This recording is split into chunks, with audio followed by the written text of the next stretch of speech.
Well, hey y'all, I'm back. Actually, I've got a video I was going to work on that I entitled "I'm Back," but this is our week ahead spread. I'm just a day late on it. Um, Finally found the cards I wanted. Well, scratch that. These weren't exactly the cards I was looking for, but I thought, you know what? I haven't used these before and they're kind of cool looking. So let's go with these and see how it goes. So, just to let y'all know, we're going into the week ahead spread. That gives us three basic questions that we ask. What do we need to think about this week? What do we need to do this week? And what is the challenge that we face this week? Now, number one, what do we need to think about this week? For that, we got the Knight of Pentacles. Now, this knight basically signifies efficient hard work. It indicates consistency and commitment to achieving one's goals. I feel Spirit is telling us that consistency and commitment to hard work is the road to achieving our goals, as most folks can tell you who have attained or achieved their goals. They're usually the first ones to say, yeah, it took a lot of work to get here. So that kind of just goes right together. And so this is where we need to direct our thoughts this week. What are our goals? What do we wish to accomplish? It's time to make our choices and then follow through with them. So that's going to be different for each and every one of us. None of us are going to have the same goals or the same desires or the same wishes, and that's okay. We don't have to have the same of anything. But the point being is, get it focused in your mind. What do you want to achieve? What is it that you want to accomplish in your life? And then figure out a game plan for it. Roll up your sleeves, get to work, and go for it. That's how you're going to attain that. Now, next question, we go to what do we need to do this week? And for that, we drew the Chariot. Now, this deck had a little bit of a different meaning to this card, or maybe not different per se, is just some different options of how to think of this card. It's a major arcana card. It indicates forward motion, success, and willpower. And when you look at the card, you look at the two sphinxes, and they are pulling in opposite directions. Yet the Chariot still moves forward through the willpower of the driver. I gotta take a sip. All this dust from moving, y'all, and my sinuses are like going nuts. So the Chariot driver wasn't given any of his possessions. He earned them through dedication and personal achievement. Hard work and rolling up your sleeves. Can I hear an amen? This perfectly continues on the first question of what to think about by showing us what to do and how to do it.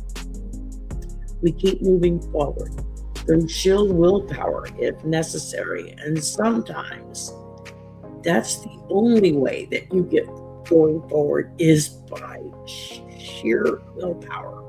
When you just flat refuse to give up and you just keep on going. And it's usually when we get to that stage that it's like our second wind kicks in, or maybe it's our 9th or 10th wind that kicks in. And it's suddenly we very clearly see, okay, if I want to achieve fill in the blank, then this is my game plan. This is the direction I need to go in. These are the things I need to do and or accomplish. And then roll up your sleeves and start doing it.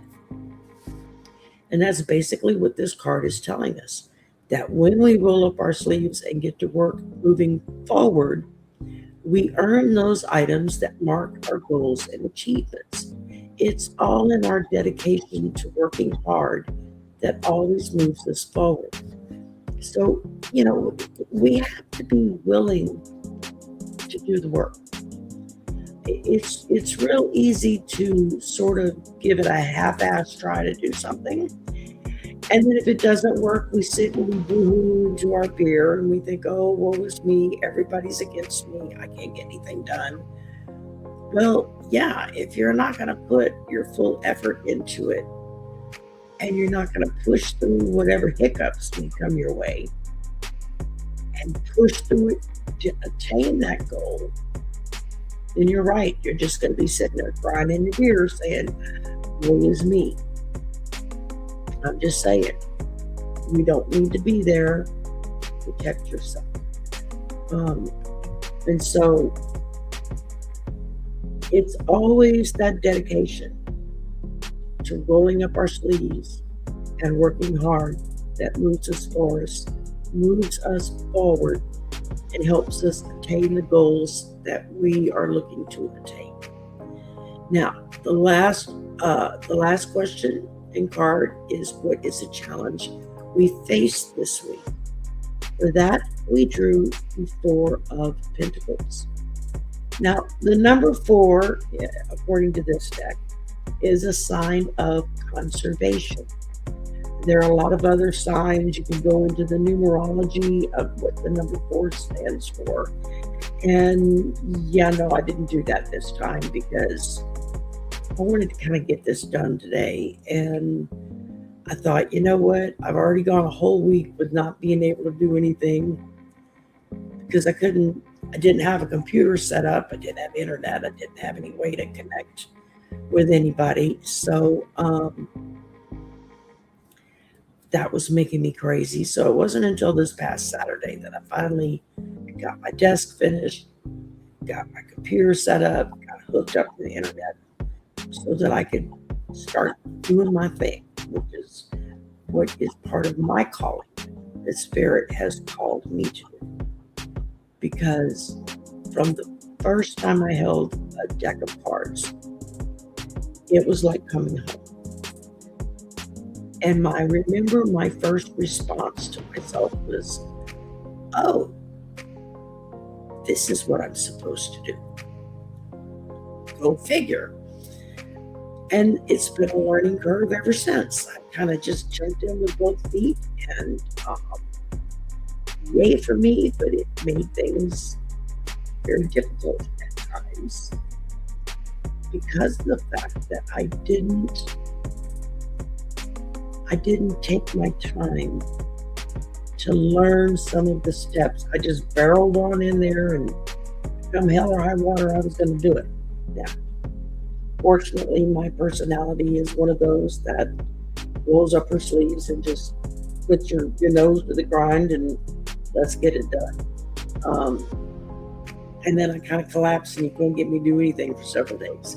Just about at that stage. As y'all can see behind me, I'm still unpacking. If you saw the other side of the room, you would understand that. But I did get a lot of stuff put up on some of my bookshelves. I got some stuff put up on the wall, and I don't know if you can see it. I got my Buddha back there. He's been sitting in my son's room for the longest time. And it's like, yeah, no. Buddha's coming back to live with me. You can see him right there.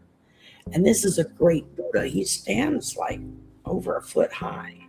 And it's the traveling Buddha with a stick over his shoulder, the sack on him. And he's got a grin from ear to ear, and he's like trucking down the road. And I actually found that at a furniture store in Scottsdale, Arizona. My mother and I had gone in to look for a sofa. And we found a sofa that we were able to compromise on. And as we were leaving the store, we passed Mr. Buddha back here. And the minute I saw him, I was like, oh, I got to have that. And my mom was like, it's kind of expensive. It was like over $200, and that was 20 years ago. Yeah, right. Well, maybe not quite 20 years ago, maybe about 16 or 17 years ago. But it was like $250, I think is what he paid for it. But he's a really cool Buddha. I'll have to bring him up over to the desk one night so that I can show y'all what all he looks like. But I loved it. I loved the whoever did the casting for that, whoever, decided to make that Buddha, they put, you can actually see the twinkle in his eyes. And this is the ceramic, over 1 foot tall Buddha. But you can see the twinkle in his eyes, just the way the person who created it made him. And that's what struck me. I was like, oh, I gotta have that. And he's been steadily by my side ever since I've had him with me. So anyway, okay, squirrel went off track here. So last question. What is the challenge that we face this week? The Four of Pentacles. The number 4 is a sign of conservation. It indicates substantial material possession and may reveal protective tendencies. I feel like the challenge is to keep our focus on helping others and not chase the almighty dollar. Money comes and goes, things come and go, they can be replaced. Well, cannot. And so I think our challenge with this card for this week, especially after the debacle that we saw happening over the 4th of July with the current occupant, which was a nightmare. I think it really kind of drove home the point. Number one, I hear that old butter commercial in the back of my head saying, it's not nice to fool Mother Nature. Because boy, did she have a few things to say over the 4th of July weekend. And it wasn't very nice. Although Taylor Swift and Kelsey, I forget his last name, the football player. Anyway, they got married, and their venue was like perfect from everything I've been reading. Anyway, squirrel, I did it again. So our challenge is to keep our focus on helping others and not chase things. Like I said, money comes and goes. Things can be replaced. People cannot. A lot of times we lose people because of harsh, unkind words that is said in the heat of the moment, at a time when we're not really thinking about what we're saying. It's just something stupid comes out of our mouth. And that can do more damage to a relationship, friendship, whatever, more so than anything else. Like I said, things can be replaced. Storm comes, you lose your house, you lose all your stuff. Yeah, you cry. Yeah, you moan and groan because now you got to replace everything and look for a new place to live. And as somebody that just went through that, I didn't lose everything. I threw away over half of it. I still got more than I know what to do with. Squirrel. The point being is that our challenge is to focus on helping others. They are the ones that are most important. Whether if it's a friend, a family member, a spouse, a child, a brother or sister, a co-worker, whoever it is that you are in touch with, that you are around. It's that relationship, no matter how deep or how surface it might be. That's what's important. That's what we need to focus on. And so I think that's where conserving comes into play. It's important that we conserve the things that we do have, because then we're prepared in case of an emergency. We've got water stocked. We've got non-perishable food stocked. Trust me, I live in the deep south. It's hurricane season. Yeah, we got a lot of that. So, and you prepare every year. You know hurricane season's coming. You may or may not get hit by a storm this year, but eventually you will get hit by a storm. You better damn well be ready. If you live in a low-lying area, you go to one of the sandbag stations around the state, and you fill up your sandbags and you put them so to try to prevent your house from flooding, unless the water is just so high that the sandbags don't do any good.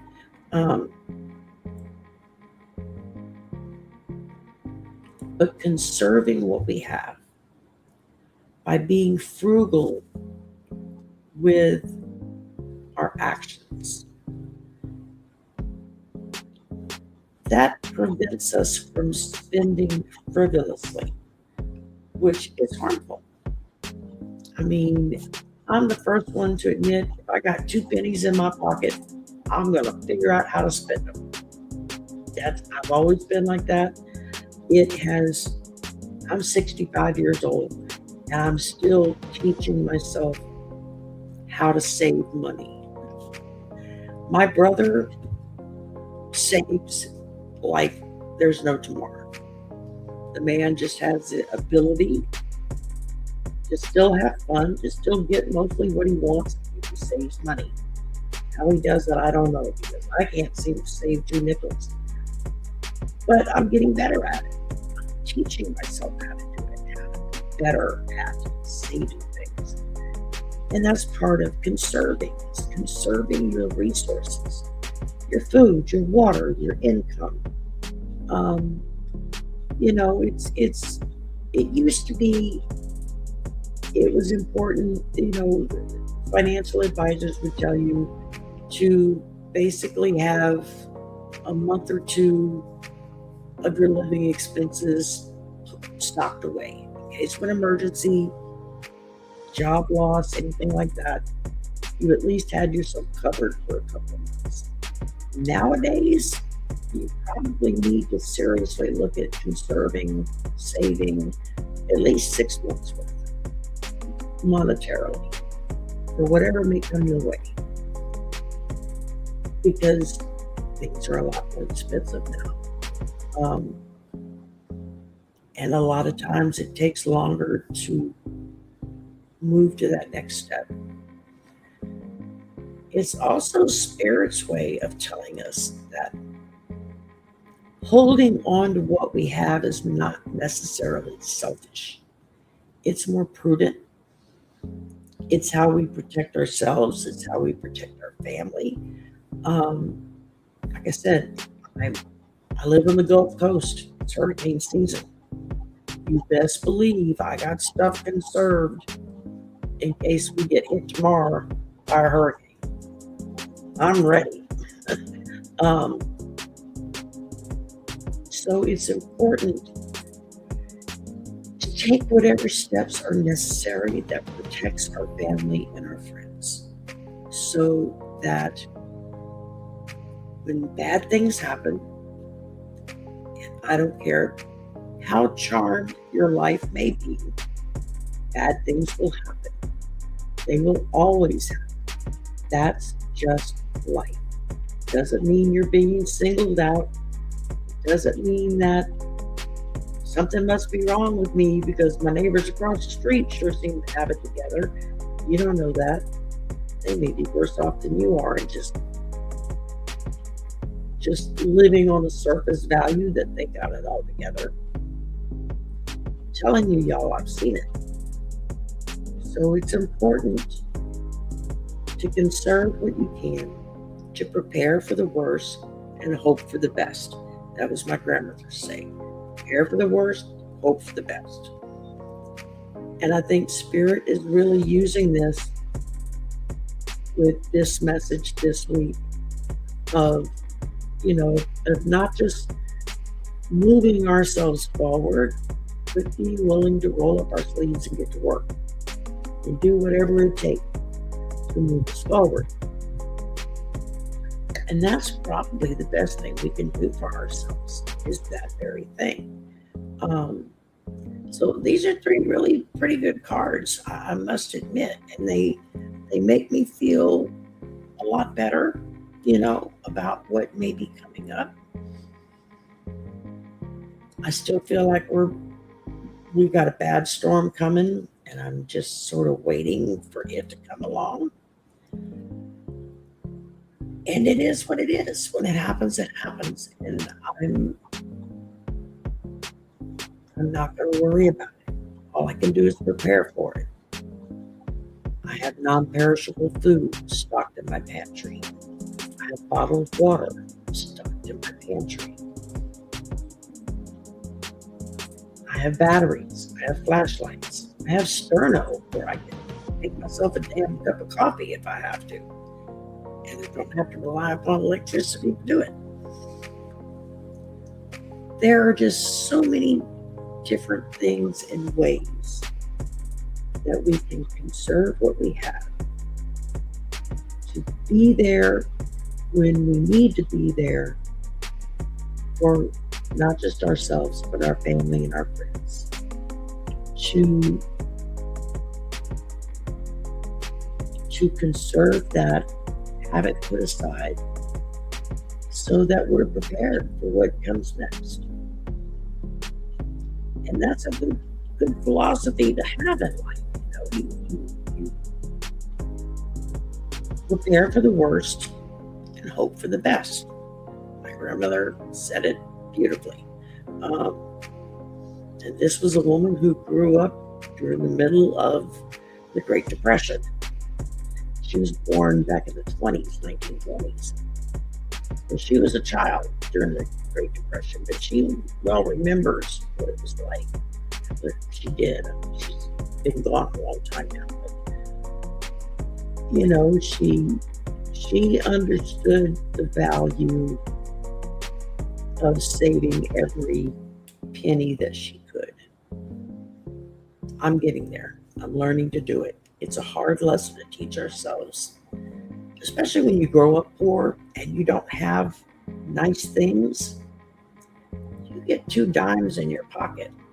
You're looking to spend it on something kind of nice for yourself, whether it's press-on nails, a nice watch, a house to live in. It's knowing that we're preparing for what may happen by protecting ourselves and our family, so that as we go through this week, we're ready to deal with whatever it is we need to deal with. And the rest of it is a cakewalk, as they say. So I feel good about this. It's a really good reading. Good cards. Sorry for all the squirrel moments. I'm still getting my brain back into this. A week cut off, y'all, and it's been a nightmare just not being able to be online. So that's about all I've got for now. This is going to run through yesterday through Sunday, and then I'll start working towards the end of the week. I'll start working on next week's stuff. I've got to sit down and do my daily affirmations. I have not done those for over a week. I do apologize. I know I have a lot of people that really enjoy the morning affirmations as much as me. And they message me every day, whether it's in the comments or just they send me a text or, message me on Messenger, whatever, to just let me know that that one really hit with me today, or that was a really good one, that meant a lot. Or just, thanks, I needed to laugh today, that one was funny. So I try to mix them up, from the really soulful to the really ridiculous, kind of balance out the week. So that's what I'm going to try to work on the rest of this week while I'm still on vacation, as I unpack and try to figure out where the hell to put everything. I went from a space about a quarter of the size of my room to this huge giant room. And I'm still looking around and scratching my head and going, oh, where am I going to put everything? And I threw away half of it. So that's what I got for you today, for this week. Sorry for all the squirrel moments. I know I've said that before. I'm saying it again. My brain is kind of squirrely today, so it's kind of like everything's going in and out, super light speed. And just smile. We're going to get through it. No matter what it is you're going through right now, there is somebody within your span of people who've been through something similar and are more than willing to reach out and help you through it. Be conservative about putting aside things for you and your family for in case of an emergency. It's very important. And just try to do the best you can do and help as many people as you can help. You can't ask for any better than that. All right. Y'all have a great day. I will try to get my affirmations done. Probably, I might get some of them done tonight. If not, I'll work on them tomorrow. I got an appointment to get my hair cut first thing in the morning, because this mop is driving me crazy. And yeah, we're getting back to normal speed here, y'all. It's not going to take long. One box at a time, right? And all my big, I ordered like a 6-pack of those great big giant clear Tupperware, Rubbermaid, whatever brand it is, bins with the sealed lids. You know, they got the lock handles on them. So a lot of stuff, like holiday stuff, and some of my grandmother's milk glass and whatnot that I really don't have anywhere to display it. That's going to all go in those storage bins so they can go out in the shed in the backyard, which would be nice. We won't be tripping over stuff. And all right, that's it. I'm going to shut up now. Y'all have a great day. Talk again soon. Bye for now.